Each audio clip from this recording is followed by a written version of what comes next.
Здорово, танкисты, всем привет, с вами Серега, с вами Индомит. Сегодня у нас очередной обзор танков прем, либо акционных, вот как этот, да, для фармы серебра. Сегодня у нас на обзоре БЗ-176, танчик из новогодних коробок, у многих он стоит в ангаре, пылится, возможно, а ведь на нем можно даже фармить серебро. Вот, и сегодня обзор, гайдик именно на эту тему. Вот, прежде чем продолжим обзор, конечно же, прожимаю лайк и подписывайся на канал, если ты до сих пор это не сделал. Ну а мы начнем, наверное, обзор этой машины как применимой для фарма, конечно же, с ее бронирования. Погнали. Итак, господа, Collision модель этой машины. Вот, и, конечно же, с точки зрения фарма, комфортного фарма и игры даже против 9-10 левела, эта машина еще нам и подходит для этих целей именно из-за бронирования этой тачки. Давайте смотреть. НЛД, нижняя часть 143 и такие все, ну мало, да мало, но она достаточно узкая и туда еще нужно попасть. Вот, а учитывая УВН этого танка, да, вы очень часто на рельефных картах, да и на городских вы это НЛД просто и не увидите, либо не увидят ваши враги. Вот, а центральная часть между НЛД и ВЛД, будем так ее называть, 250, а эту уже дофига. Опять же, под каким углом будет входить снаряд, и в первую очередь это нам намекает на то, что 8-е левела, ни один танк 8-го левела, по сути, наверное, кроме там Колибана какого-нибудь, да, нас сюда обычным снарядом-то не пробьет, да и голдой не все пробьют. У многих голда меньше, чем эти показатели. Касаемо ВЛД, 230, нифига себе, выше 243, и система еще мало того пишет рикошет. Ай-яй-яй, над гусеничной полки, а рикошет, нет, ну они не рикошет, ну там 320 в любом случае. Теперь по башне. Начнем с маски орудия. Все, что ближе к стволу, ну вот кругляк вокруг ствола 365, под стволом 289, 312, 300, 300, 300, короче, отличная маска. Здесь 309, 320, 324, здесь аналогично. Верхняя часть 302. Щеки башни 312, 322. Ага, тоже восьмерки, да и девятки нас сюда обычными снарядами, да и голдой многие. Голдой даже девятки и десятки сюда не пробивают. Ну и по маске то же самое. А пробивает вот у нас верхнюю планочку, да. У нас там при веденке всего лишь 81. И по сути можно закидывать. Плюс лючки 117 и 120. Но опять же, учитывая УВН этой машины, очень часто верхнюю крышку банально просто не видно. Прям вот видно самую малость, что называется, надо еще и попасть.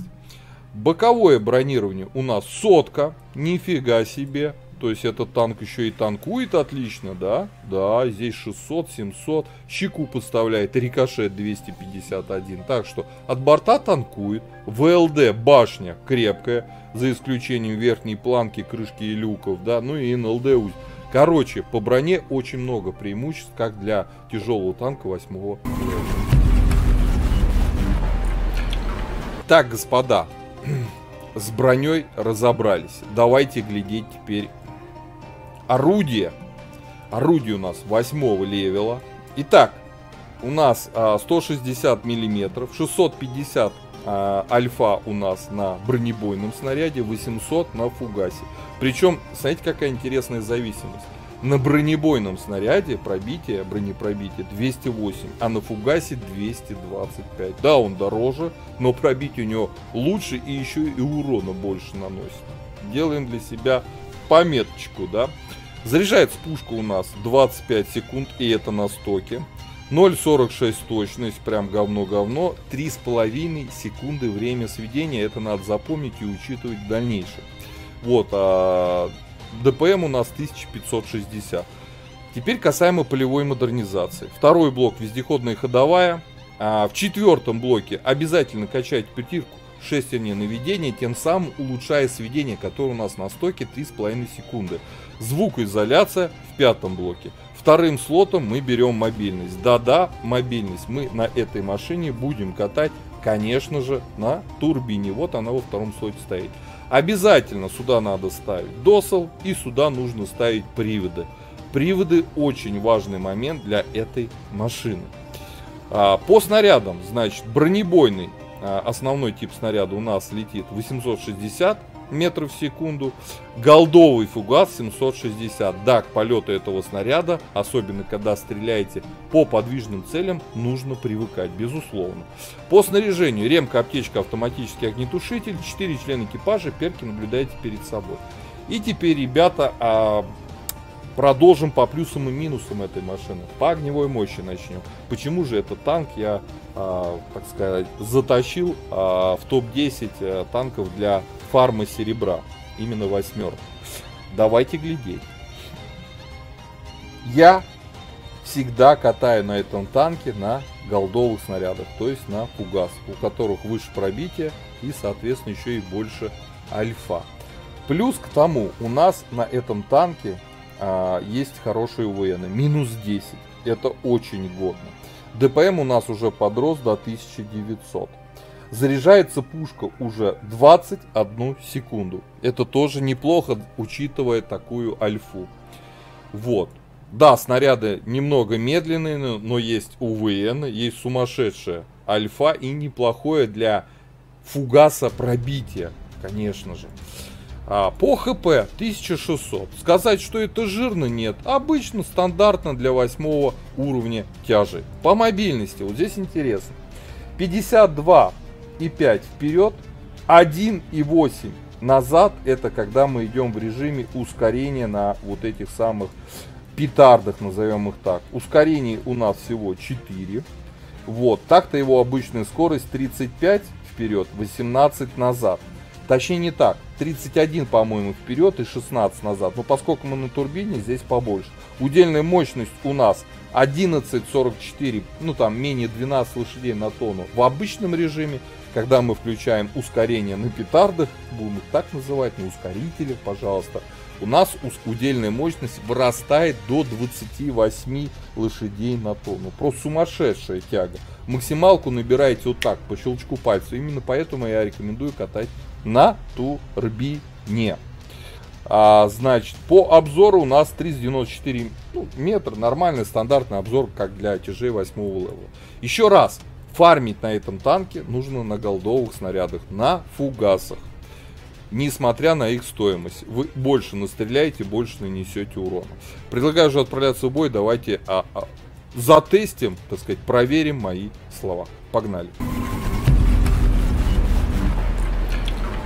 Так, господа, обзор боем БЗ-176, акционная машина китайская, тяжелый танчик. Вот, проверяем фарм на голде. Можно ли, получив эту машину когда-либо, да в Новый год прошлый, из коробок, можно ли на ней хорошо фармить даже на голдовых снарядах. Вот тест. Попали в сетап против восьмерок. Честный бой. Попрем направо. На зеленку.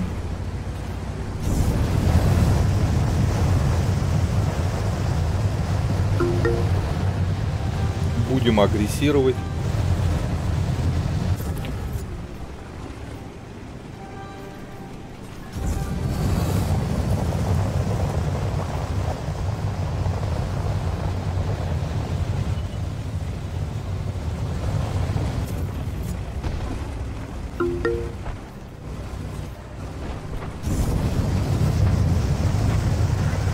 У них там много танков, это хорошо.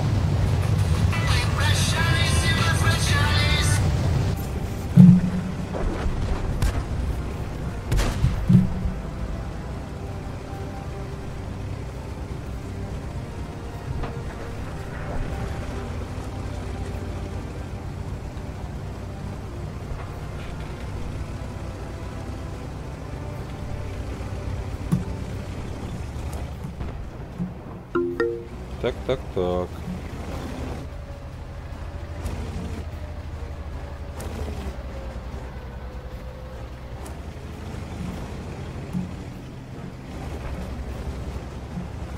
Подползли потихонечку, полигонечку.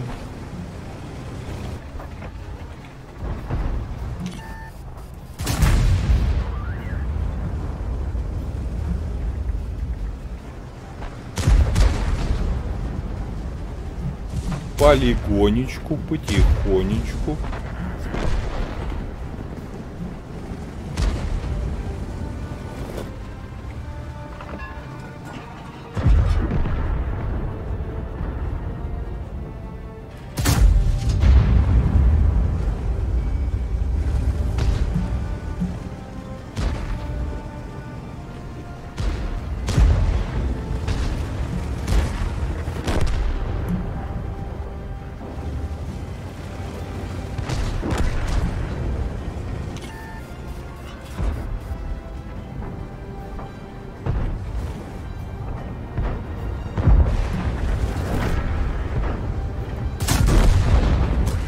Взорвали мальчишку. Ну все, им тут конец.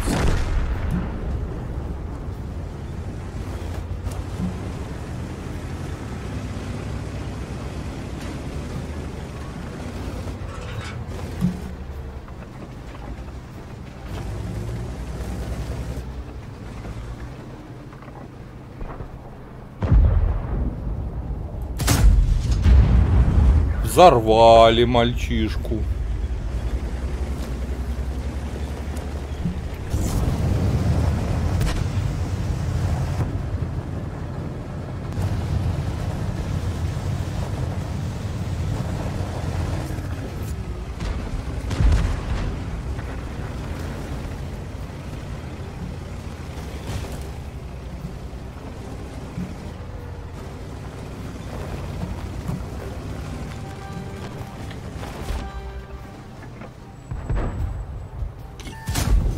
Взорвали мальчишку.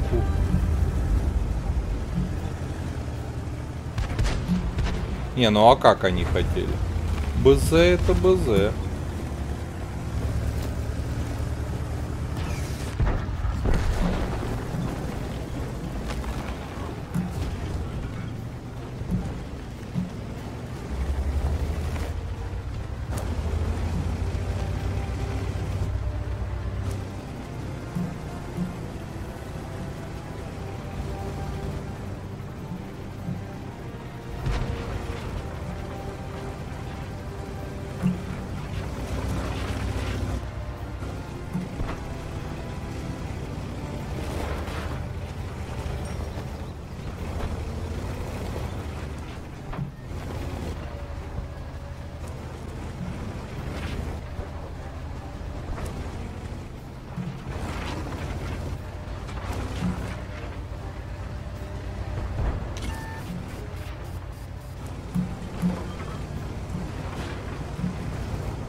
Крадемся.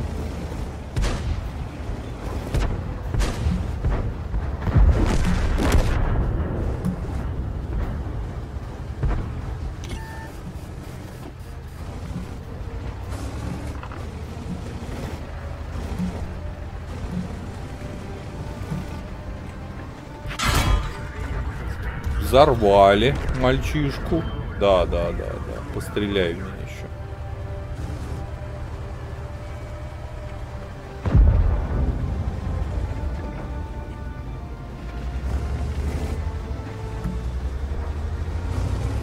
Ну ему конец.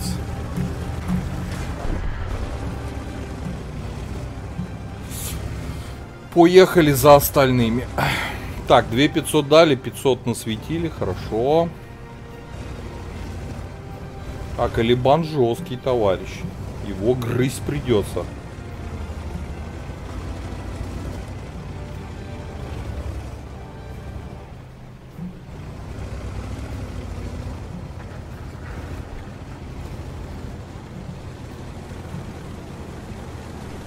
Моя цель. Все, взорвали. Так, 3К настреляли, 600 насветили, сумма 3600. Вот сейчас и посмотрим, а сколько нам начислят серебра. 3 фрага у нас, кстати. Играли на фулл голде, кстати. Ну, 3К, 3600 для БЗ это норма. Это норма. На этом танке больше можно давать. И вот сейчас поглядим, что у нас по серебру будет. Просадка или как? Стреляли много на самом деле. Так, 188 начислили, ребята. 188. Второе место у нас, кстати, Прога 46 нас обогнала по урону. Ну ладно. 134 чистыми, то есть по сути 54 ушло на боекомплект. Вот. Да, боекомплект и снаряжение. Ну вот и все. Что, можно фармить? Можно. А почему нет? Просто даже на голде. Просто даже на голде можно. Так что, ребята, у кого выпала эта машина из коробок, стоит в ангаре, катается на других тачках, нужно серебро, почему нет? Интересный геймплей эта машина в себе сочетает. Как по мне, среди прем, но это акционная машина, все равно 8-го левела, для меня лично входит в мой личный топ-10 танков 8-го левела, прем танков для фармы серебра. Несмотря на то, что на ней я постоянно играю на голде. По пятибалльной системе 5 из 5 это имба, имбалансная машина. Поэтому катайте, наслаждайтесь, фармите. Вот. Конечно же, прожимайте лайк под видео и подписывайтесь на канал, если вы до сих пор это не сделали. Поддержи брата-танкиста лайком под этим видео, подпиской на канал, ну и, конечно, прожми колокольчик, чтобы быть в курсе всех новых стримов и самых последних обзоров по нашей любимой игре.